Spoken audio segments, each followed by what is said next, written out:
Gloire au Seigneur Jésus-Christ. Que la grâce et la faveur de Dieu soient sur chacun d'entre nous. Je vous salue tous dans le précieux nom de notre Seigneur Jésus-Christ.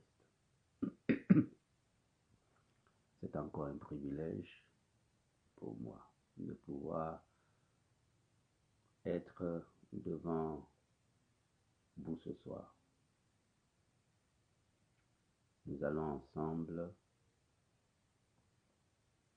écouter la parole de Dieu.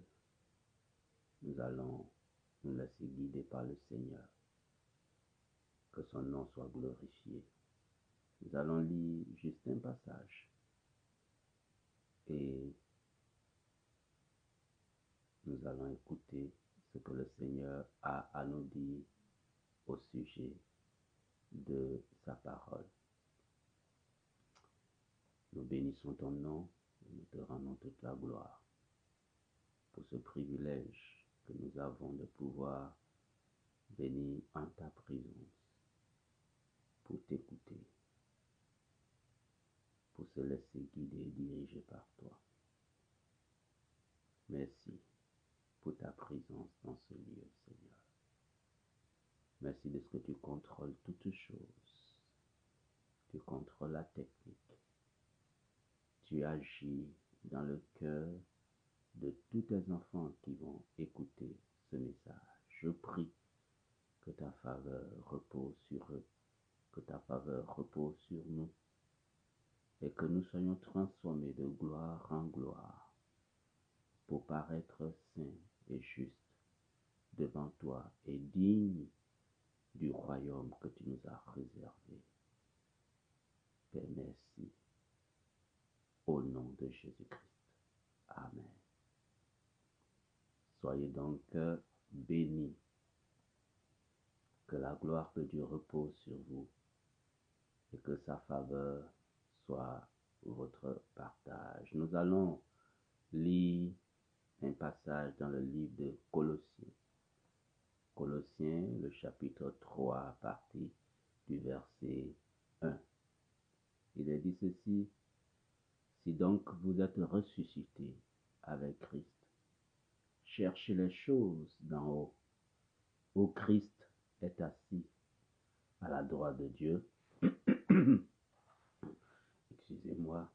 Affectionnez-vous aux choses d'en haut et non à celles qui sont sur la terre, car vous êtes morts et votre vie est cachée avec Christ en Dieu.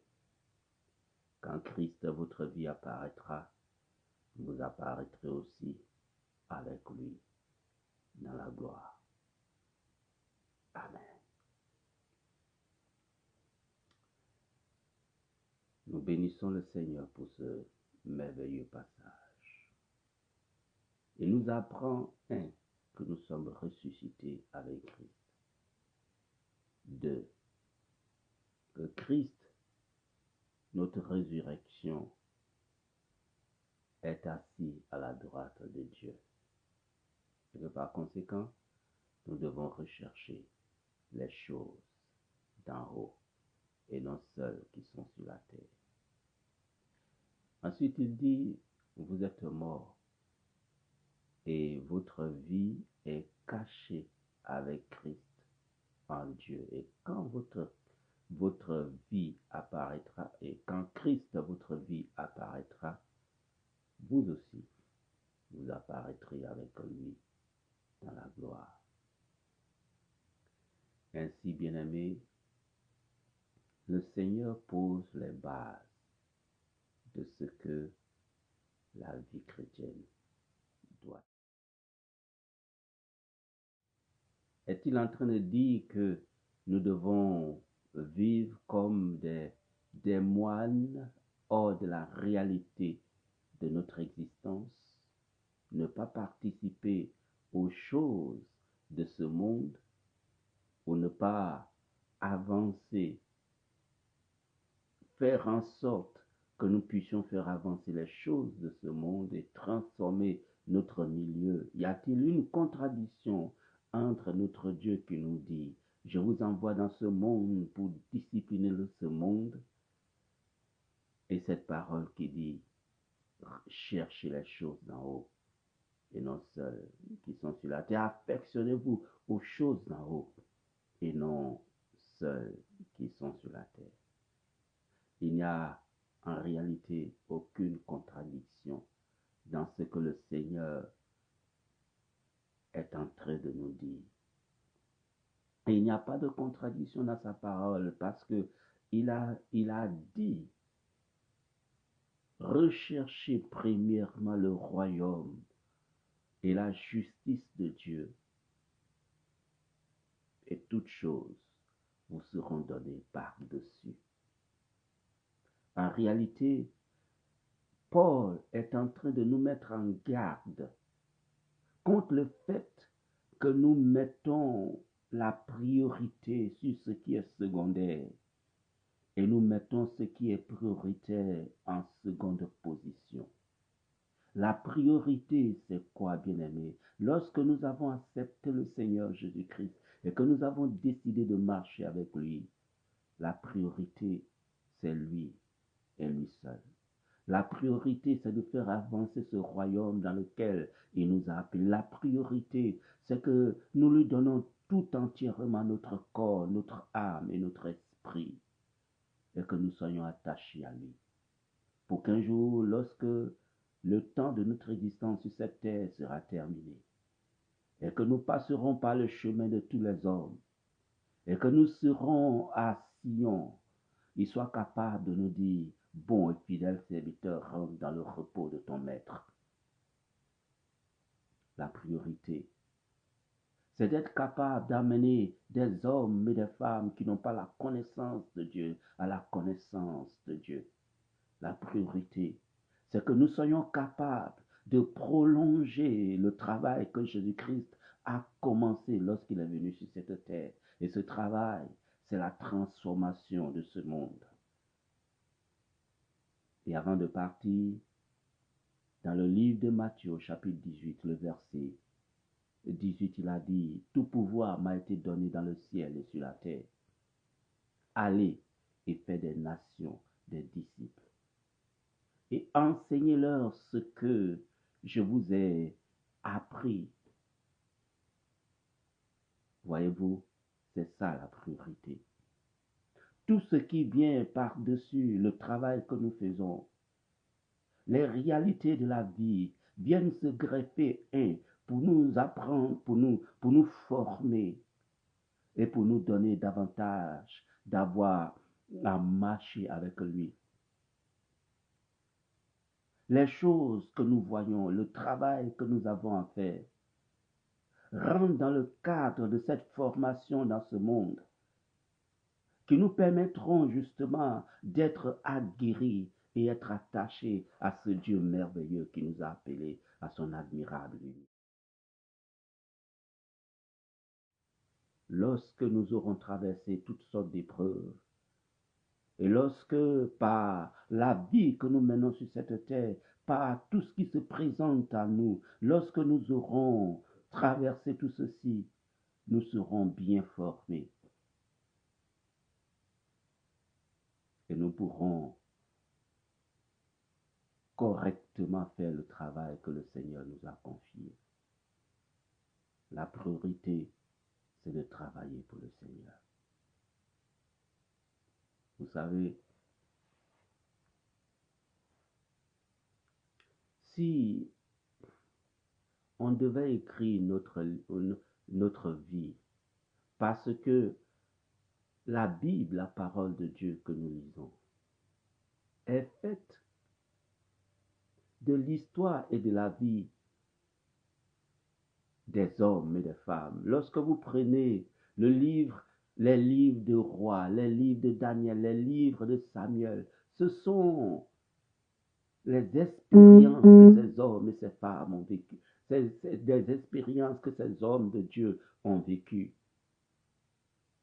Et il est dit que tout ce qui a été écrit pour notre instruction. Et si on devait écrire notre vie Bien-aimé, on allait dire, par exemple, Paul, ou je prends n'importe quel nom. Le lundi, il était à son travail. Le mardi, il est allé au cinéma. Le mercredi, il a fait une petite prière de 30 minutes. Le jeudi, il a passé son temps sur Facebook. Le vendredi, il a passé son temps sur YouTube. Le samedi, il a regardé les séries de télévision. Et le dimanche, il allait faire quelques minutes, il est allé à l'église. Mais pendant qu'il était à l'église, son esprit était ailleurs.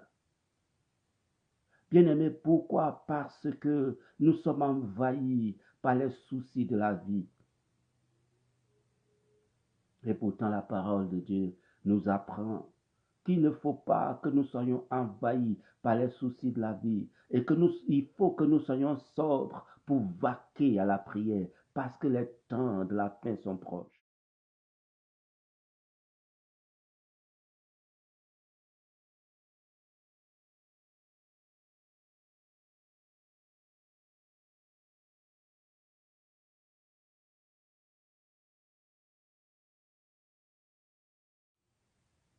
Nous sommes tellement préoccupés par notre travail, par notre existence, par le quotidien, et que nous en venons à oublier complètement ce que le Seigneur attend de nous. Nous nous sommes assis, est-ce que nous nous sommes assis un instant en fin de semaine pour nous interroger, mais qu'est-ce que j'ai pu faire cette semaine? Quel acte que j'ai posé pour faire avancer le royaume des cieux? Qu'est-ce que j'ai dit qui peut résonner à Sion comme étant une œuvre merveilleuse pour faire avancer le royaume des cieux?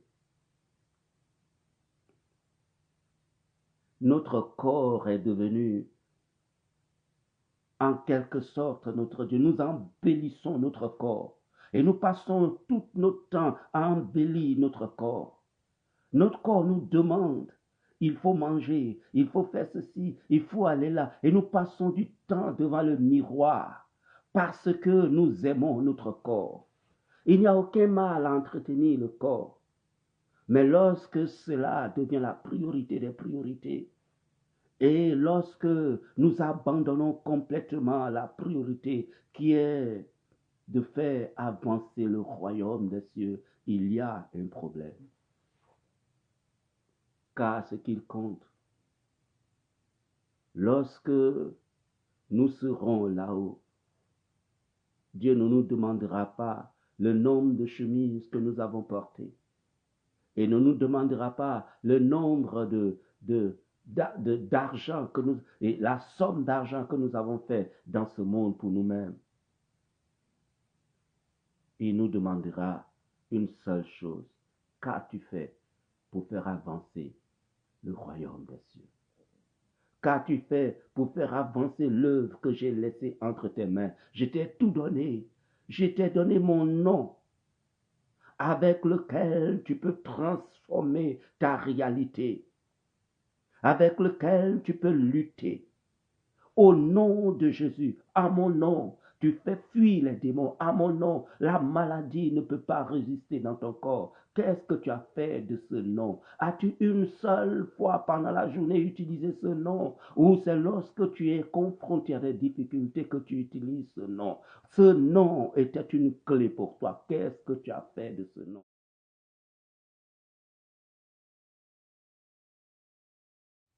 Je t'ai donné mon sang.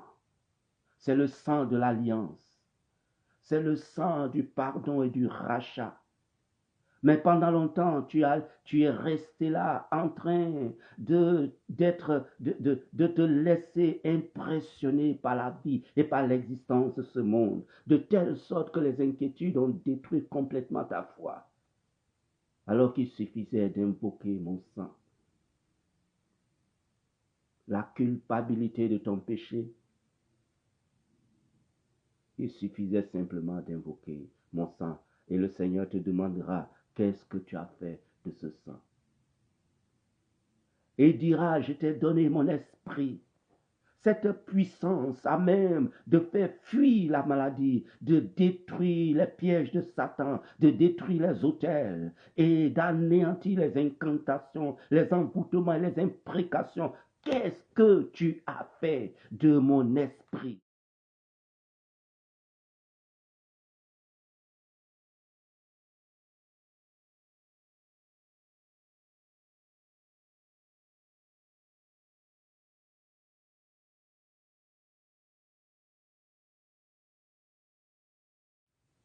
Lorsque nous serons en face de notre Dieu, il dira, dans le livre que j'ai écrit, avant de te faire venir sur cette terre, voici ce que tu devais accomplir. Tu devais transformer ta nation. Tu devais transformer ton village. Tu devais transformer ta ville. Tu devais transformer des pays entiers. Je t'avais choisi pour aller de pays en pays, de nation en nation, où je t'avais choisi pour être un grand financier capable de faire avancer mon agenda. Je t'avais choisi, mais qu'est-ce que tu as fait de tous ces talents que je t'ai donnés? Tu t'es juste contenté du minimum.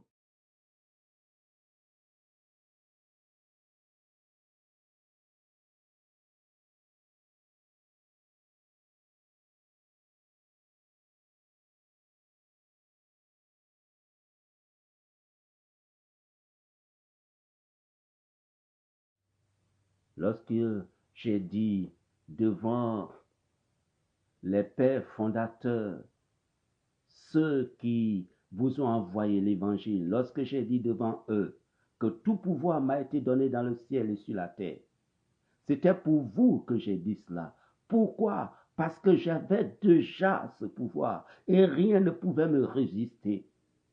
Mais le pouvoir que j'ai eu dans le ciel et sur la terre, c'est pour vous. Parce que vous et moi, nous sommes aujourd'hui, nous sommes un. Je suis la tête et vous êtes le corps. Et tout ce que vous avez à faire, c'est de suivre mes instructions. Et vous allez transformer le monde. Je vous ai donné un pouvoir si grand, un pouvoir de transformer ce monde. Au lieu que ce soit vous, que le monde suit pour être transformé, c'est vous qui suivez le monde. Et c'est vous qui continuez à suivre le monde. Et c'est le monde qui vous donne la direction. Pourtant, je vous ai dit que vous êtes la lumière du monde.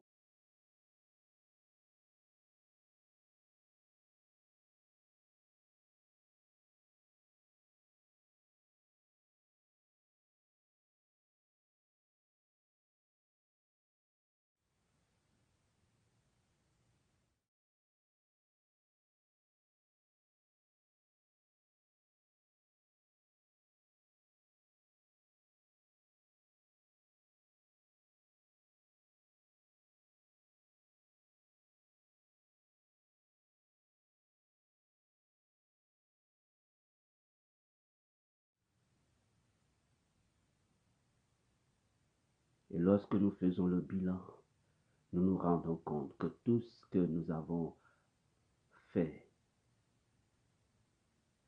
c'est pour nous-mêmes, pour notre chair, pour notre bien-être.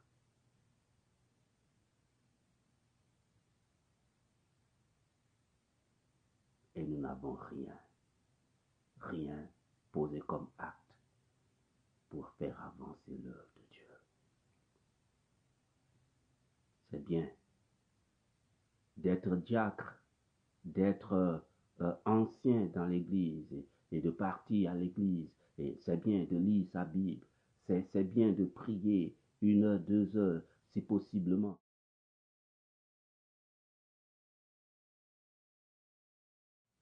Mais Dieu nous demande plus que cela. Voyons combien de fois les ténèbres sont en train d'envahir ce monde. Voyons combien de fois les ténèbres sont en train de détruire nos voisins, de détruire le monde littéralement. Et nous sommes la solution.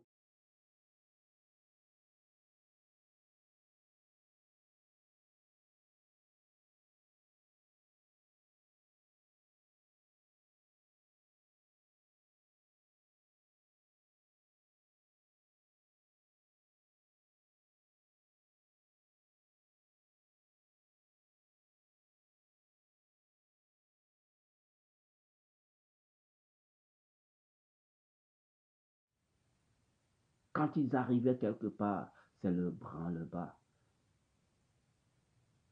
Qu'est-ce qu'ils avaient de particulier que nous n'avons pas? Ce qu'ils avaient de particulier, c'est que malgré leurs préoccupations, malgré les défis de la vie, ils recherchaient les choses d'en haut. Ils étaient affectionnés aux choses d'en haut. Ils savaient qu'ils étaient morts et que leur vie est cachée avec Christ en Dieu. Ils savaient que lorsque Christ leur vie paraîtra, ils apparaîtront avec lui dans la gloire.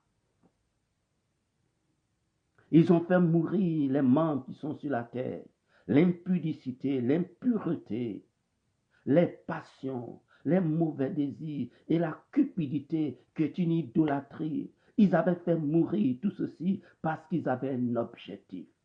Ils voulaient qu'un jour, lorsque là-haut ils seront, le Seigneur puisse leur dire, bon et fidèle serviteur, entrez dans le repos de votre maître.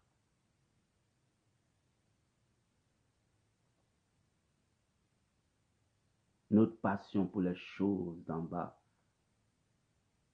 et notre désir pour les futilités d'en bas a fait de telle sorte que ceux que nous devions discipliner sont devenus aujourd'hui nos maîtres. Mais gloire soit rendue au Seigneur des Seigneurs. Parce que ce soir, alors que vous entendez ce message, une révolution est en train de naître au-dedans de vous pour que vous soyez des transformateurs de votre société et que vous remettez l'évangile à sa place qui convient non seulement dans vos cœurs, mais dans notre société. Car une génération est en train de naître. Lorsque nous avons atteint le fin fond du fin fond, le temps pour l'Éternel, pour relever une nouvelle génération est arrivé. Et le Seigneur voudrait que vous soyez de ceux qui font partie de cette génération, capables de changer littéralement ce monde, capables de changer notre société, notre pays.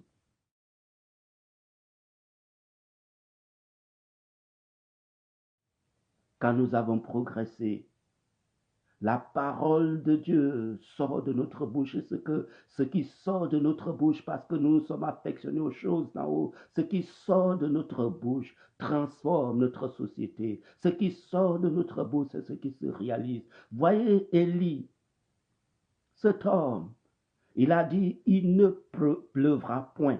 Et il n'a pas plu pendant 3 ans et demi. Il a fallu qu'il retourne devant la face de Dieu pour prier pour qu'il pleuve à nouveau. Voici ce genre de pouvoir que nous avons et que nous n'utilisons même pas. Élie, les prophètes d'avant avaient juste l'esprit à un moment donné. Et l'esprit, lorsqu'ils avaient cet esprit, l'esprit tombait sur eux. Ils faisaient ce qu'ils devaient faire, ils prophétisaient et puis l'esprit s'en allait. Mais nous avons l'esprit entièrement à notre disposition et tout ce que l'esprit nous demande de faire, c'est d'ouvrir notre bouche, d'exercer le pouvoir que le Seigneur nous a donné afin de transformer notre monde. Jésus-Christ ne descendra pas du ciel pour faire transformer notre monde. Il nous a donné le pouvoir. Il dit, tout pouvoir m'a été donné. Allez et faites des nations des disciples. Il a dit à ses disciples, le Saint-Esprit survenant sur vous, une puissance, et vous serez mes témoins. Dieu voudrait que nous soyons ces témoins. Les témoins qui transforment, les témoins qui changent le monde. Et c'est cette génération que le Seigneur est en train de préparer. Puissions-nous être de cette génération qui voit grand. Ce n'est pas seulement une génération de gens qui sont dans l'église en train de faire des prêchis-prêchats. Ce sont une génération d'hommes et de femmes qui pourraient se retrouver dans la politique, qui pourraient se retrouver dans l'économie, dans les finances, qui peuvent se retrouver dans le gouvernement. Frères bien-aimés, il n'est pas normal que nous trouvons normal que des hommes qui vivent dans l'iniquité, qui invoquent le diable à longueur de journée pour leur pouvoir. Il n'est pas normal que nous les suivons chaque jour et que nous allons même prier pour eux. C'est normal de prier pour ses frères, mais prier pour que leur pouvoir puisse résister. Voilà ce qui est anormal. Parce qu'en le faisant, et ils savent où ils ont eu ce pouvoir.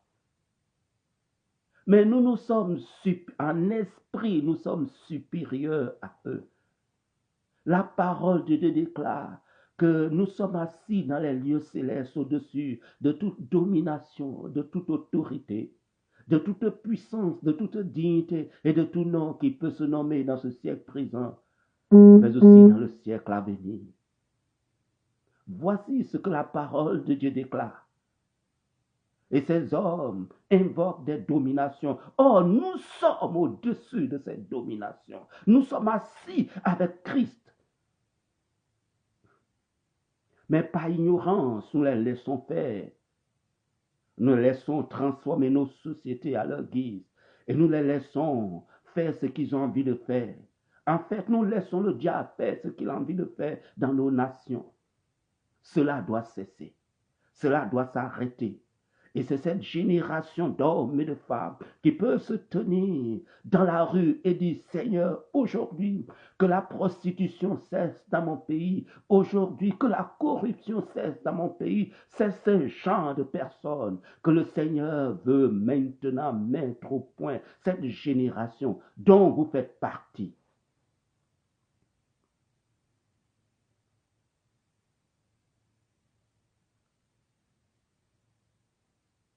Nous sommes ressuscités avec Christ. Nous ne sommes pas morts pour être dominés par la mort. Nous sommes ressuscités avec Christ. Nous ne sommes pas morts pour que la mort continue à agir sur nos vies. Pour que ceux qui invoquent la mort continuent à prendre des lois et à faire des règles pour détruire nos sociétés. Nous avons la vie de Christ en nous.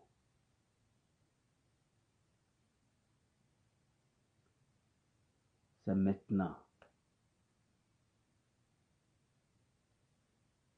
Réconcilions-nous davantage et attachons-nous à notre Dieu, car le Seigneur veut compter sur cette génération.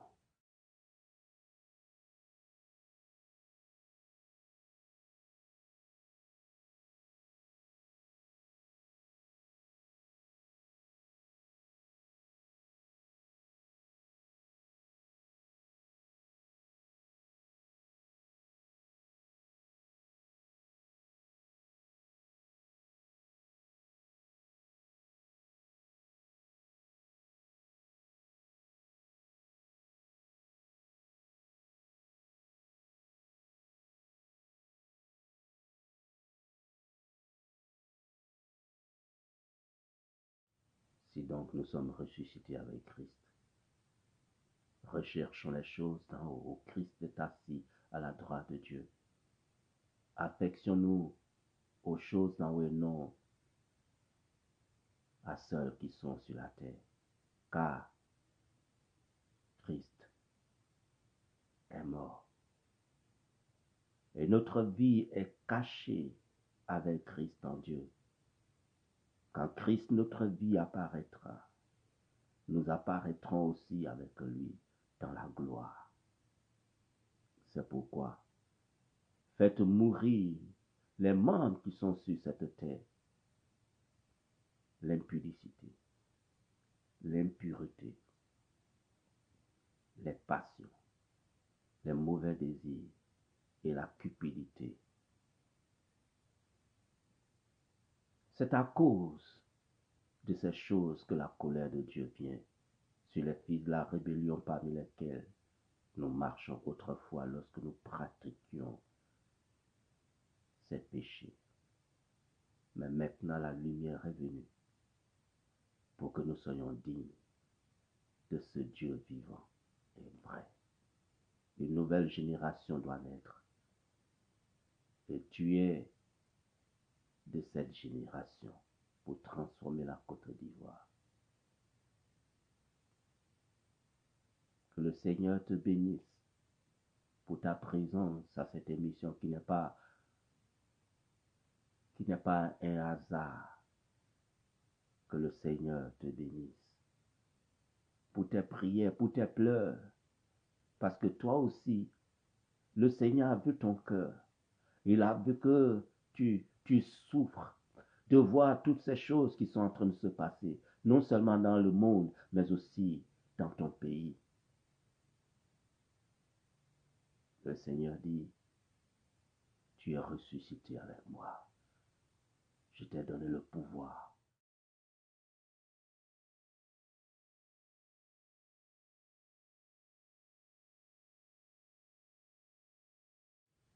Nous prions le Seigneur.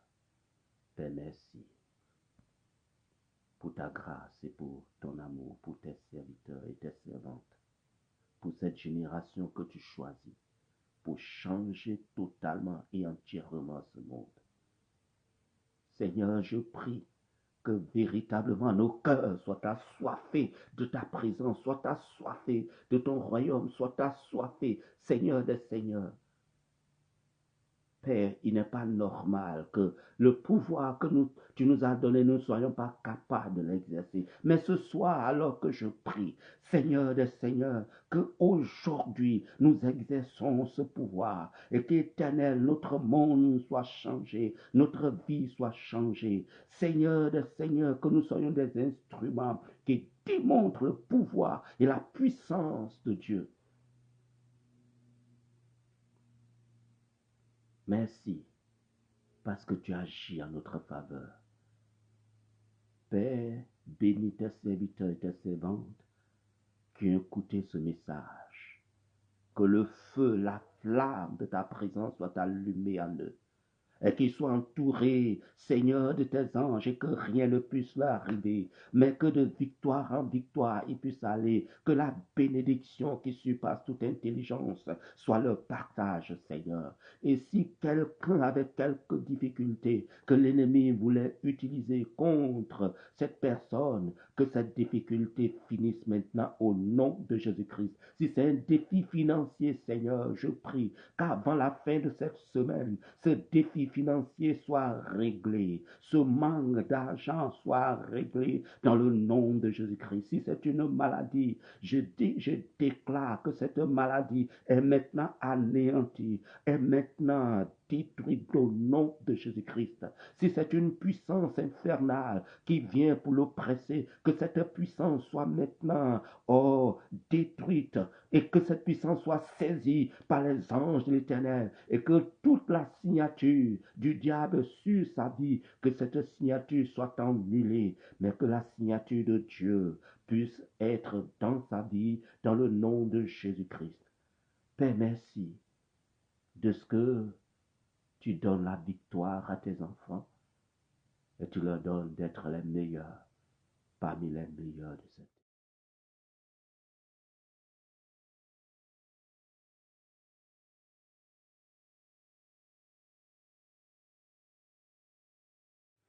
Que la grâce et la faveur de Dieu reposent sur chacun d'entre nous. Merci d'être venu. Merci d'être là tous les dimanches.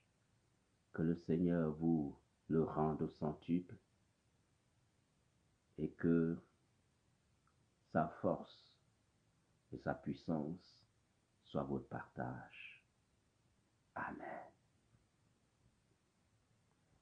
À très bientôt, à dimanche prochain.